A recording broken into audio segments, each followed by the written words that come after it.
Hey guys, Me here again. So this video is going to be a short video on the Dynojet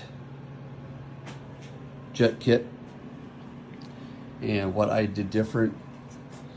Most people use that plug to block off that Y junction, and I decided to, instead of using the plug, I just used one of the spare hoses and just made a one connection deal instead of having splices, which can leak, even though these connections seem really decent, especially on a new machine. But I decided to use one continuous line from the carb side to the carb front.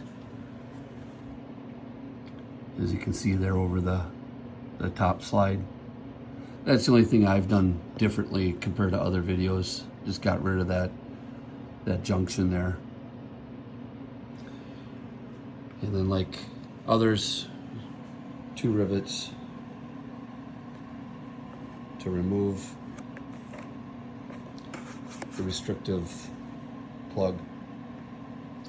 We went with the K&N, or the Twin Air filter. That's just what I run on my other bikes, so just went that route. Do like how handy that is to take in and out the filter though, and the access.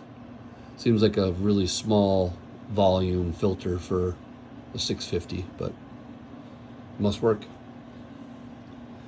So that's just a little short video on what we did for the carb, and just a reminder that this clamp here on the front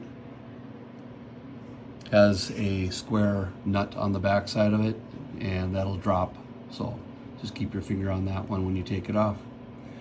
Otherwise, we just adhered to Dynojet's recommendations for the altitude. We'll just kind of go from there, but just an attempt to just richen it up a little bit. And yeah, so that concludes that video. All right, thanks for watching, guys. Later.